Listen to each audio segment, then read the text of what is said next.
Welcome, Lauren Elkin, to Deep Read. We're here at the Miu Miu Literary Club in Milan. Now it's in its second iteration under the direction of Mrs. Miu Prada. The theme for this year is a woman's education. So I thought maybe we could just start by talking a little bit about your education, both formal and informal, and if when you look back on your education, particularly in your earlier life, there were any people or books or moments that really stood out as formative. Yeah, well, anyway, hi. Hi. It's so nice to be here. This is an amazing space, and Yeah. I'm really so honored and pleased, and I hope I'm not going to hit my mic a bunch of times. No, as I express my pleasure and gratitude. Enthusiastic mic hitting to Miu Miu and to Miu Prada, and so this is great. I would say honestly that Simone de Beauvoir played a kind of fundamental role in my education, and I use that word, with all of the weight of its many meanings, obviously, in terms of my formal education, but also in terms of just the way that I came to understand myself as a young woman and as a feminist. It all sort of comes back to this fundamental moment.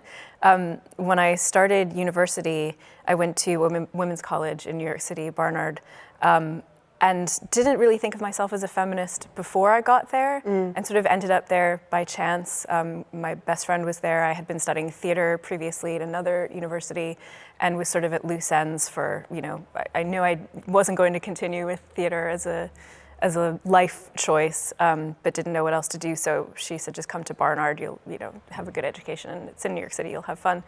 And so I was sitting around the table with some other transfer students, I think just talking about what we were reading in our classes, and someone said that they were reading The Second Sex by Simone de Beauvoir, and everyone, kind of gave these murmurs of approval, and I was like, what's that? And they were like, you've never heard of Simone de Collective Beauvoir? gasp. Yeah, exactly, and I was this theater girl coming from a public high school on Long Island, no, I'd never heard of Simone de Beauvoir. But so I read that book that year, my sophomore year of university, and was just floored at the way that she was able to articulate things about, obviously there's her famous formula, one is not born but becomes a woman. And it was like, oh my God, yes, I've been going through this weird kind of process of becoming whatever it means to be a woman. But also, she writes about literature and art and all of these male writers like André Breton or Stendhal, who I had read by that point. And I was just astonished to see someone thinking critically about the way that women were depicted in literature, and to think, maybe there's another way. Maybe we don't have to be these exquisite creatures of myth and legend. We can sort of be these embodied women with our own desires and our own lives that are worth talking about. Wow. So an incredible full circle that several years later, we won't put a stamp on how many, you ended up translating The Inseparables, which is obviously one of the focus texts for this year's Miu Miu Literary Club.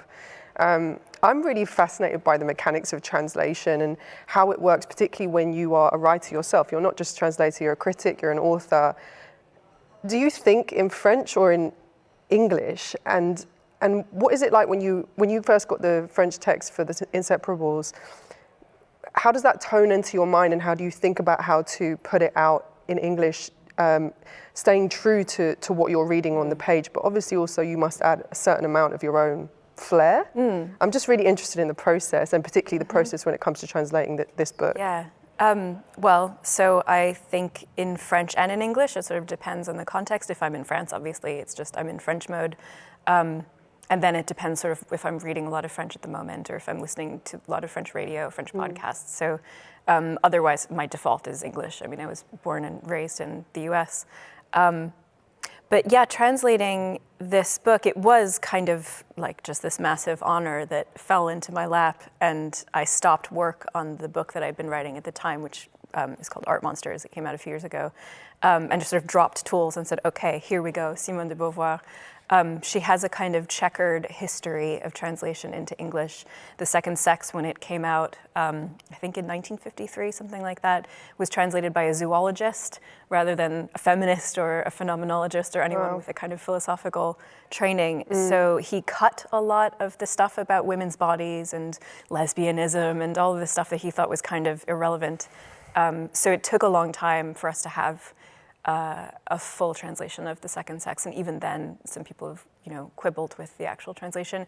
So I felt all of this pressure to do it right, to say this is, a novel of Beauvoir's that's never been translated. It had just been published in French for the first time in 2020. So it was this, lost novel. Because it's set like in the late 19-teens and throughout the 1920s, I knew that the kind of tone had to feel appropriate for that time.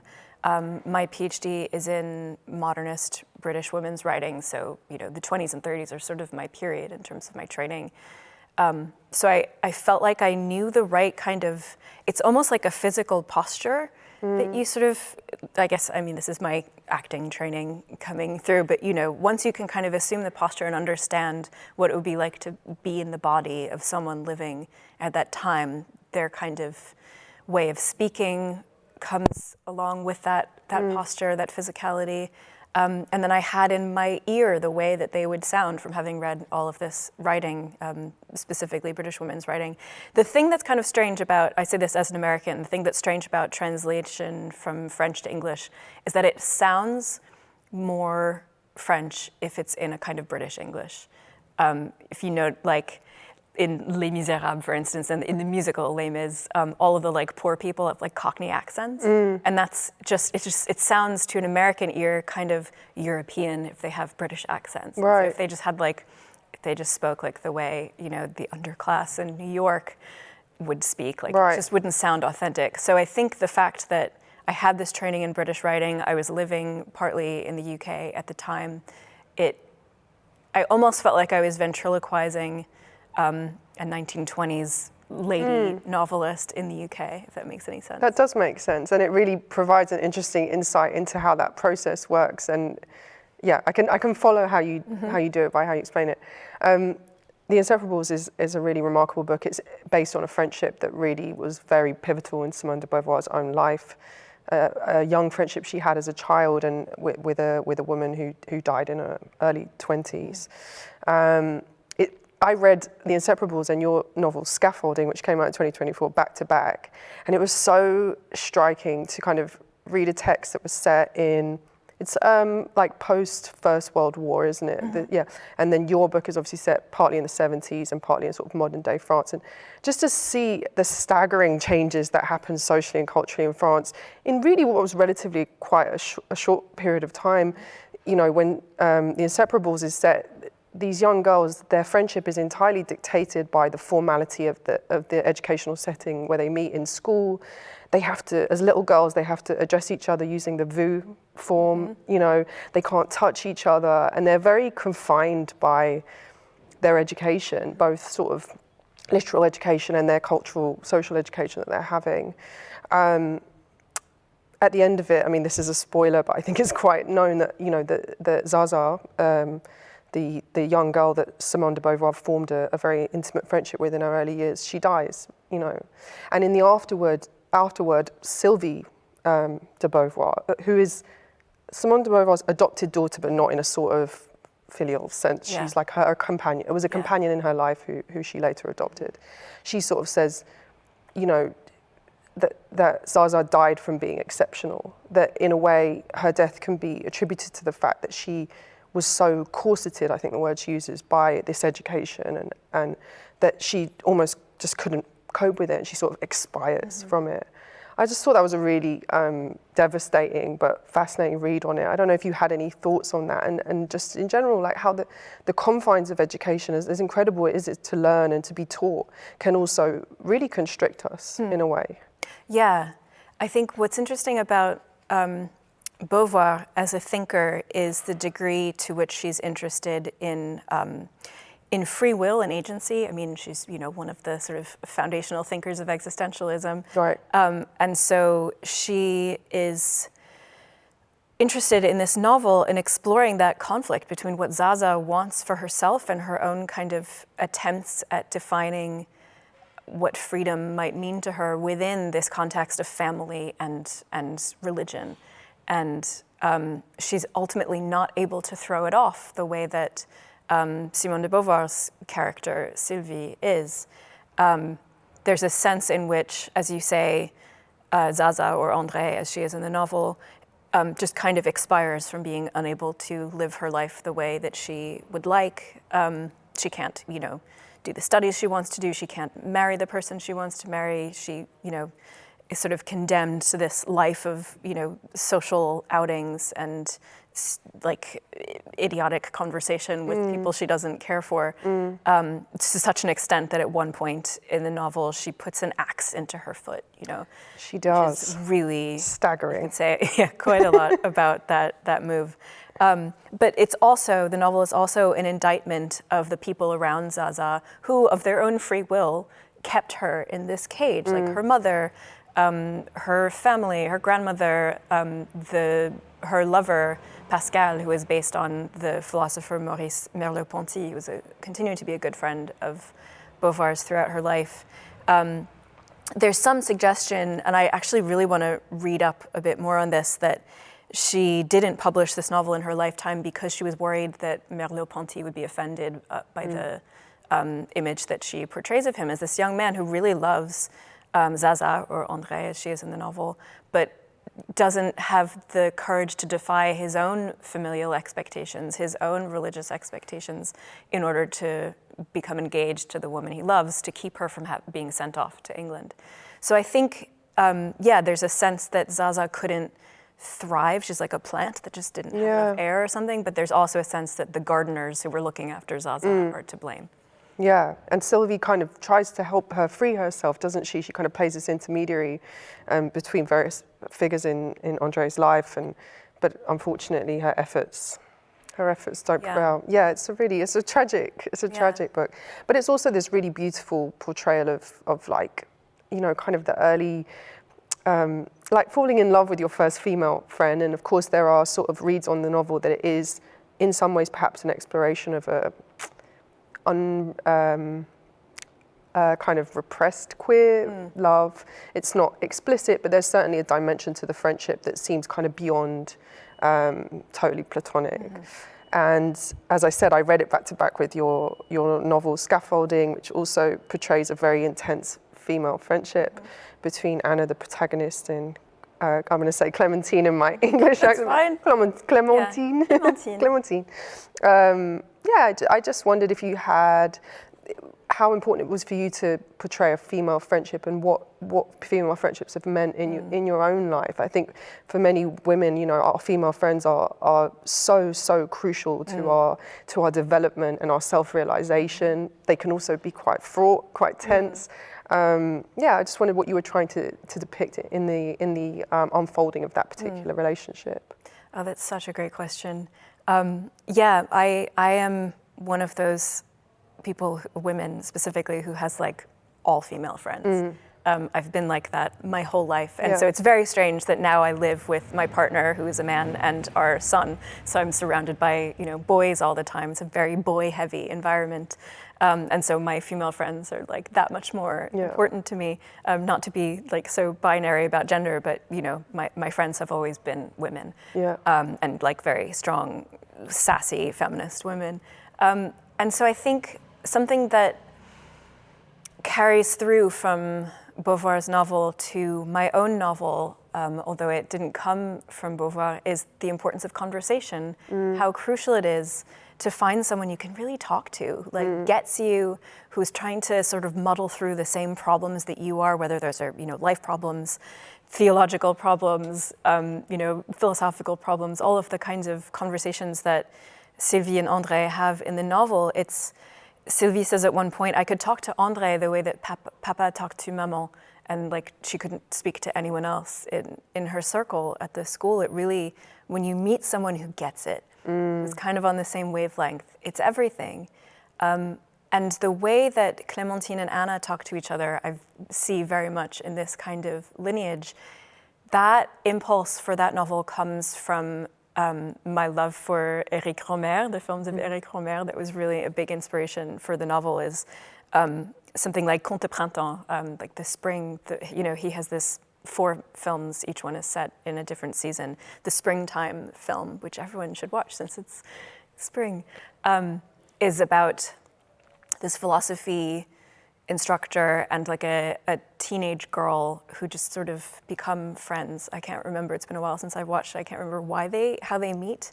But they have this kind of unlikely friendship, and then the young woman starts like setting up the philosophy teacher with her dad, who's dating this other woman who's entirely inappropriate. But just the fact that they sit and talk to each other, and they're talking about love and philosophy and literature and music and art, and I wanted to try to do that in a novel, just let two women talk to each other and see where it goes. So with Anna and Clémentine, at the outset, there was never anything sexy, like it was not meant to be a queer relationship. But I sort of just kept writing them, and before you knew it, there was this scene where they dance to the Raincoats cover of the Kinks' Lola, and then I was like, oh, okay, there's something else going on here. It's so strange. I don't think that characters come to you from the great beyond or anything. Like clearly there's something in my unconscious that I was trying to work through in bringing them together that way, but it was not a kind of conscious act on my part, which is, all the more reason that I think it's important to read the Beauvoir novel through a queer lens. I wouldn't go so far as Paul Preciado did in Liberation as to say like this is Beauvoir's lesbian love story, because I think that's putting it too bluntly. I don't think, it's very coded.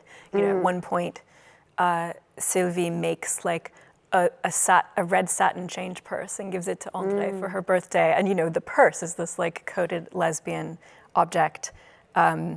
Granta a bunch of years ago did like a special issue around sex, and the cover was just this like beautiful pink coin purse that was open.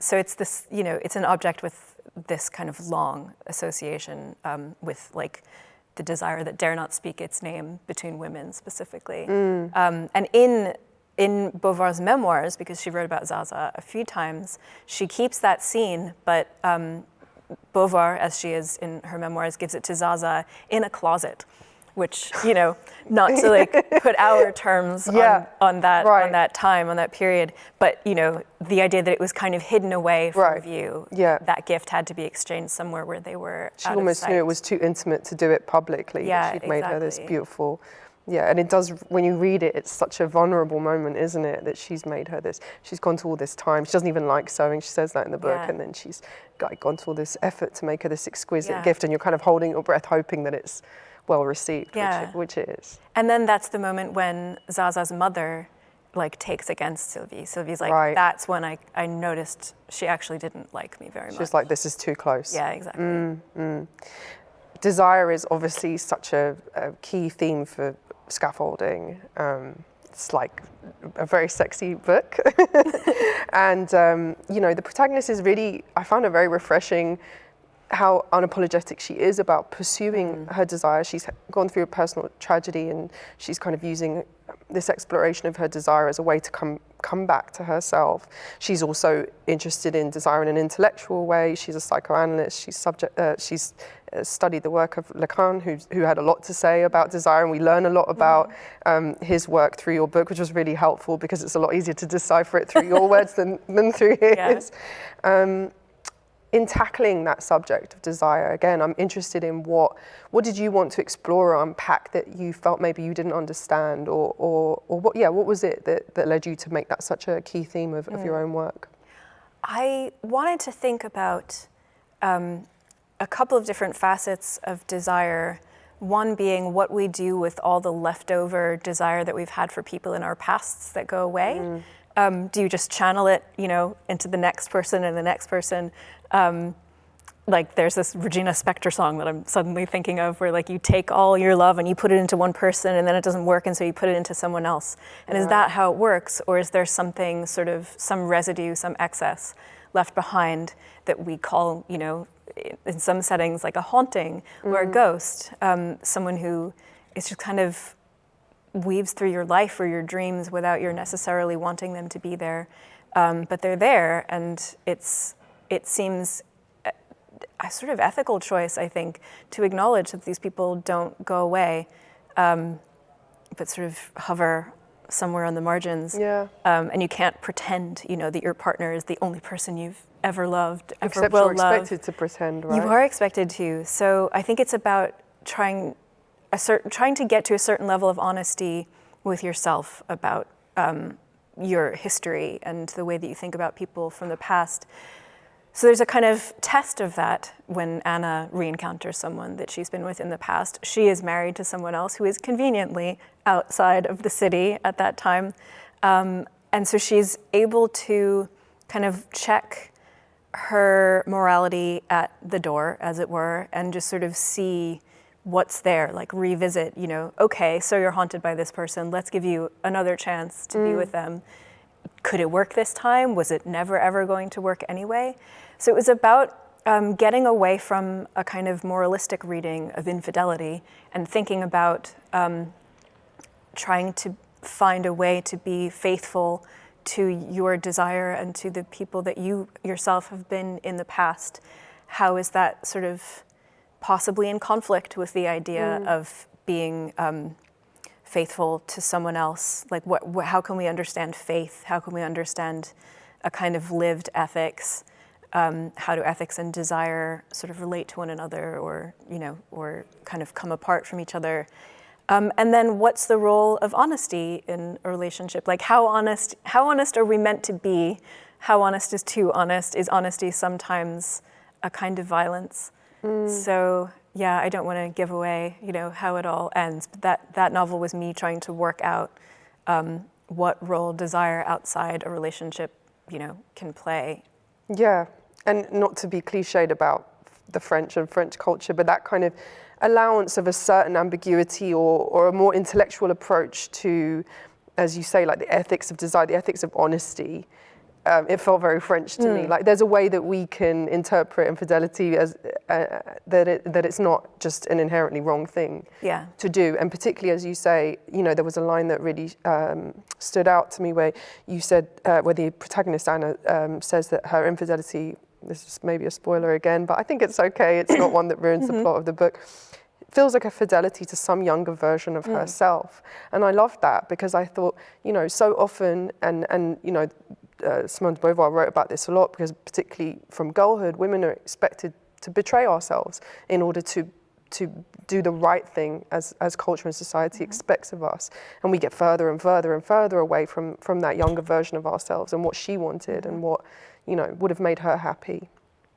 I just wondered how do you think back on the younger version of yourself, and what do you think she would have made of your life now and your current choices? Yeah, I think she'd be really disappointed. No. Yeah, no, I fought so hard to get to France and to make a life in France, and I lived there for over 20 years. And then I met a man, and he worked in England, and so I moved to the UK, and we have a child there, and it's all become very complicated and difficult to move back to France anytime soon. So I think she'd be really frustrated that I hadn't sort of fought harder to stay in France. But what I would say back to her is, you have to make sort of accommodations for other people. Yeah. It can't always just be about you and what you want. Yeah. So at some point I will, fulfill what she wanted for herself and move back to France. But for now, we're in the UK. We're in the UK. That's funny. That's an interesting segue to my next question for you, which was, I watched another interview you did where you described scaffolding as a book being in dialogue with the work of the Anglo-Irish writer Elizabeth Bowen, who selected is the author of one of the books that you selected, which we'll get onto in a second. But she described herself as a writer for whom places loom large. Oh, thank you for looking up Bowen. I mean, maybe you knew Bowen already, I looked up, but like... Yeah, well, I read I watched an interview you did where you mentioned her, and that line really stood out for me because obviously, in Scaffolding, Paris is a character in the book. Paris is alive. Anna's interactions with Paris are very, they're like a very powerful, passionate thing on the page, which obviously you've had a very intimate relationship with Paris yourself, the way you spoke about it just now. I was just wondering how moving to London has maybe shaped you as a writer, or how living in Paris shaped you as a writer also. Do you find yourself thinking or working differently now that you're in a different place? Yeah, definitely. She's such an amazing writer. And so Bowen is someone who was Anglo-Irish, so, sort of English people went and colonized Ireland, which was terrible. But there's this sort of tranche of Irish society, like we're not talking about Northern Ireland, it's like Ireland, that is, or was at that time, composed of, you know, people with British heritage who really had lived there for a few centuries and considered themselves to be Irish. Now that is debatable, but Bowen's sense of herself was as someone sort of stuck somewhere in, you know, St. George's Channel between Ireland and England and never fully at home in either place.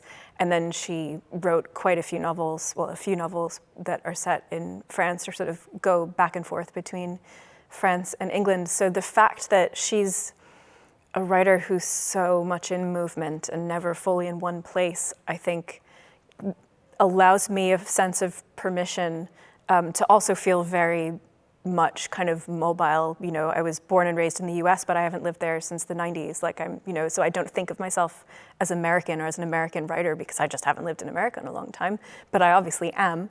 And I lived in France for over 20 years, and so I think of myself as being, you know, very French in some ways. I lived my entire adulthood there. But I'm obviously, you know, if, like, meet a French person, they're like, vous venez, you know, like I'm clearly not French. Yeah. And now I'm in the UK, which seems like a kind of nice third space where I can just be this weird hybrid that I am. And it's, initially, it was hard for me to write there. I couldn't settle into a perspective. I just felt kind of like, this isn't where I want to be. What am I doing here? And now, as I've made a home there, we're in Southeast London, I feel sort of happy with like that perch on the city. You know, we're sort of up on a hill, and I don't know, I've started writing in a way that encompasses all of this. It's hard without saying more about the writing project that I've been working on, which I don't want to say too much about, but a part of my family is Italian, from Southeast Italy, and so I've been incorporating like family history and the years I spent in France. I don't know, it all feels like I found a place where I can channel all of these different voices and different influences and different experiences, and I can be kind of at peace with the fact that I'm not where I wanted to be. That makes a lot of sense. I think we underestimate how much, or I certainly relate to how much physical environment can shape you. I always hate that phrase, wherever you go, there you are, because I feel like a different person in different places. Yeah, exactly. I've also lived in multiple cities, and I don't think the version of myself that existed in New York is accessible to me in London, and vice versa. So, but she's still in there. She's in there, but there's like, I don't know, but it just brings out certain different sides of you, and certainly I have a different energy about myself in different places, and London has a specific energy. Milan has, you know, all these major cities. Like it's not just you existing in a silo. You're operating, you know, in relationship with all these people and everything that's going on around you. Yeah, I think that's a nice way to put it. That helps me understand what Paris is for me. Like I just feel like myself when I'm there, but maybe that's just the self that I prefer. Yeah, there's nothing. I totally understand that. I like the version of myself that exists in New York the most. So I always feel that when I'm not with her, you know, something's not right, not quite right. Speaking of Elizabeth Bowen, she is the author of one of the books that you selected, The Death of the Heart, which speaks to this year's Miu Miu Literary Club themes. Maybe you could just tell us a little bit about that book and why. Yeah, so that's a really wonderful book. That's one of the books that I wrote my PhD on all those years ago.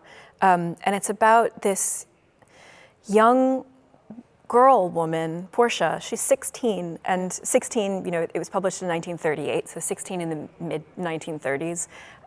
She's recently orphaned, and she's come to live with her half-brother and his wife in London, in Regent's Park. And she has grown up outside of the country. Her father and her half-brother's father was much older and had an affair with this young kind of flibbertigibbet woman who is Portia's mother. And so Thomas's mother, the half-brother, sort of organizes it so that they get a divorce, and you know, her husband can go off with this young woman and like marry the flibbertigibbet, and they have Portia. But it's sort of this like scandal that happened at the heart of this family that created this young woman.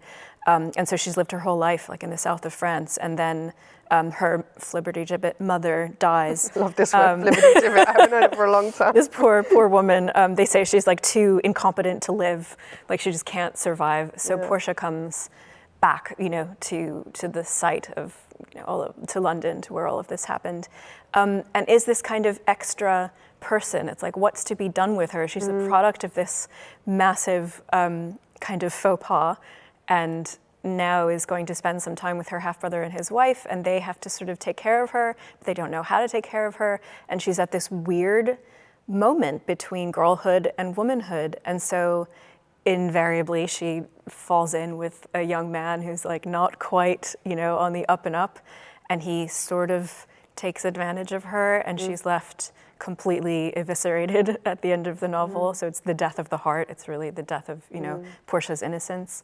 But I chose it because I'm so interested, as was Beauvoir clearly, in that moment where you're not, 16, like when I was 16, I was getting up to some stuff. But like Portia, in the 1930s in London is very, very innocent. So how we understand Portia really depends on how we can sort of greet that ambiguity around that time in a young woman's life. Sounds fantastic. Yeah. Added to the list. And then Annie Ernaux, A Girl's Story. Yeah, another phenomenal book. And I was just rereading it to get ready to talk to you today and was just like stunned by it. Another book so she's 18. This is a kind of recollection of the summer that Annie Ernaux spent working as a camp counselor at this camp in France. And she's 18 years old, again, sort of hesitating between two different lives. And she's like, okay, I'm gonna lose my virginity this summer. Like that's like number one on the to-do list. And so she sort of does and she sort of doesn't. Again, there's a real sense of ambiguity about what has actually happened. She has a couple of completely unfulfilling sexual experiences.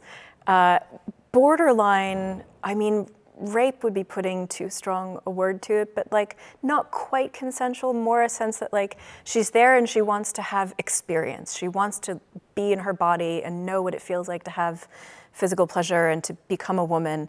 And so she just follows this head counselor back to his room where he, does very vile things to her that she doesn't enjoy at all and that are sort of violent, but she's there of her own volition, and her volition is to submit to him. Yeah. So it's very much about kind of that indoctrination or that initiation into sex as being something that you really want, but not like that. Yeah. And it's just a really amazing, it's written very much from the present day, like from 2014 when she's, I don't know, in her 70s or something, looking back at this girl that she was. It really fits in, well with what we were just saying, that like, she's like, is she me? For me to be her, I would have to be able to do some like advanced mathematic problem, talk to you about, whatever philosophy she'd been reading at school, and tell you the lyrics to whatever song she was listening to at the time. And she's like, I can't do that math anymore. Yeah. She could, but I can't. We're not the same person. And she couldn't tell you what was in the future. She wouldn't know the things that I know about myself. So it kind of moves back and forth between the first person and the third person. And it's a really, really interesting kind of mise en scène of the self as other, or earlier self as other. And won a Nobel Prize for Literature, I believe, so yeah, she nailed it. Yeah. And then finally, Marguerite Duras, The Lover. Oh, God. One of my all-time favorite books. All-time greats. Another one, so as I was reading these books all together, rereading them together, I was like, oh my God, my unconscious is really on fire because they fit together so beautifully. Yeah. And it really is thanks to, the theme of this, these couple of days, these events, that I was approaching these books from this perspective of like a girl's education or a young woman's education. The Lover, much like the Ernaux, toggles between the I and the she, and it centers on Marguerite Duras's own childhood in Indochina, and there's this kind of like primal scene of herself as a young girl on a boat crossing the Mekong River, and she returns to this image again and again and again throughout the text because that's where she met this older Chinese man who would become her lover, her first lover, and initiate her into all of the pleasures that Annie Ernaux was not accessing that summer with the head counselor. Sadly for Annie Ernaux, it sounds like Marguerite Duras had a much better time Had a good time of it. But again, she's 15 years old, so she's a child. There's kind of no ambiguity in Duras's mind that she was a child having intimate relations with a man who was, 30-something. And she says at the outset of the book, by age 18, I had aged, and people who had met me 2 years older didn't recognize me anymore. And it's just, again, a kind of putting into narrative of an experience that happened at a very young age, but you're old enough to have experience. So it's, how do you understand consent at that age? How do you understand pleasure?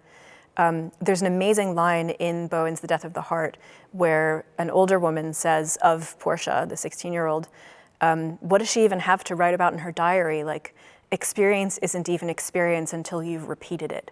What happens to you the first time, it's just like something random that happens to you. So I think it's fascinating that these older women writers like Duras and Ernaux just come back again and again to that moment, or Beauvoir for that matter, that moment when they were 15, 16, 17, about to become something, they don't know what, they're just hungry for experience. So, yeah. Yeah, it's just even thinking about it takes me back, as I'm sure it does with you, to that period of my life myself. And gosh, it's just such a loaded time, isn't it? And so much is changing. And as you say, in one sense you have agency, and in another sense you don't have a clue what you're doing. And I look back with a lot of warmth towards that younger version of myself. Thank you so much, Lauren, for taking us through those books and also speaking with us about your work. It's been such a pleasure to speak with you. I really enjoyed it.